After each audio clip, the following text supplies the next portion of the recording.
Hi guys, this is my first recap, so please comment my mistakes and hit that sub and please like. This is a recap of the first 5 chapters of Reaper in the Drifting Moon. Enjoy!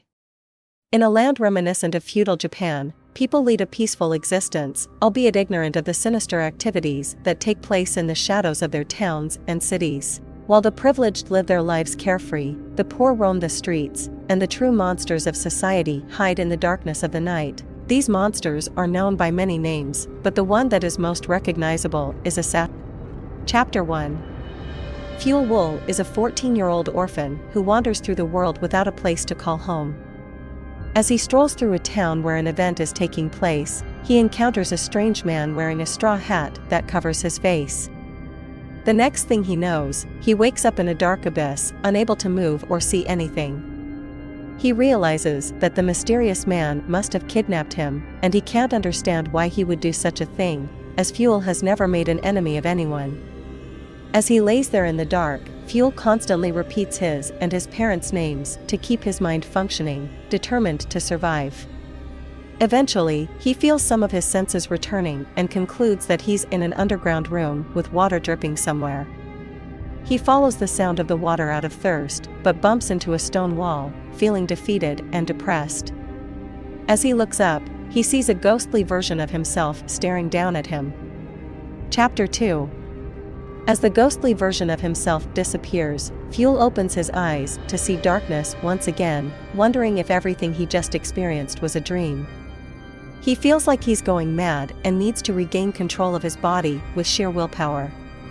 The boy rises onto his knees and makes his way to the wall he bumped into before, finding moss growing on it, which he eats despite the foul taste. He can't afford to die of hunger, not when he has a goal to achieve.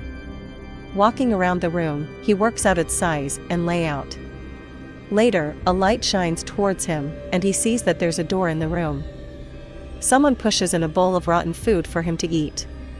Smelling the bowl to figure out the types of food in it, Fuel works out that there are at least 5 guards outside this room. On top of that, each guard is probably assigned to multiple prisoners in rooms just like the one he's trapped in. As Fuel eats the rotten food, he realizes that he needs to come up with a plan to escape and take revenge on the man who put him here. He refuses to give up, determined to survive and achieve his goal. Chapter 3. 4 months have passed since Fuel was trapped in the underground cell. During this time, he has learned to adapt to his surroundings and has trained his body to its physical peak. He has also become accustomed to the dark and has learned to see better in it. One day, while exploring his cell, he is bitten by a venomous white snake, which causes a burning pain in his arm. However, after fighting off the poison, he realizes that it has made his body stronger and improved his vision. Determined to gain more power to take revenge on his captors, Fuel lets himself be bitten by the snake again. Later, when the door to his cell is mysteriously opened, he walks out and discovers another room with the rotting corpse of a person around his age. As he continues exploring, he comes across a huge iron door in the main hallway with its bolts removed. When he opens it, he sees a man and a woman shrouded in darkness. Chapter 4. As Fuel walks through the doors, he realizes that these two can't see anything around them as well as he can. The girl introduces herself as So Yeol and the boy as Song Chinwoo, and they follow Pure as he continues forward to find a way out of the underground prison. Along the way, Fuel sees more rooms with dead bodies, and the 3 of them seem to be the only other survivors of this place. Eventually, they go through another iron door and see a whole group of people who were also imprisoned there but managed to survive. Joining up with them, they walk further until they reach the final door. When they go through it, they are blinded for a moment by seeing light for the first time in months. Unfortunately, the light is only from a torch, and they are still underground in what looks like a very poorly built living area that imitates a village or town. As they investigate, a girl from the group named Lee Min speaks to Fuel and tells him that his eyes have turned red, but she assures him that it's not very noticeable. So Yeol comes over and tells them that the kids are all forming a group to stick together for safety.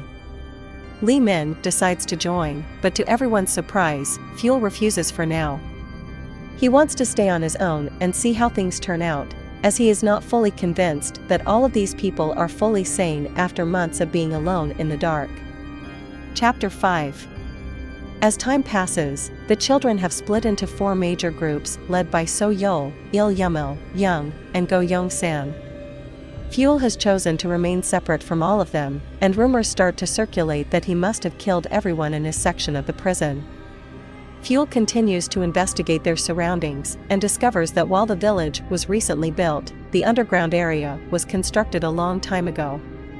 He also deduces that whoever had it built must be extremely wealthy. One day, a basket filled with an abundance of food is lowered from the ceiling.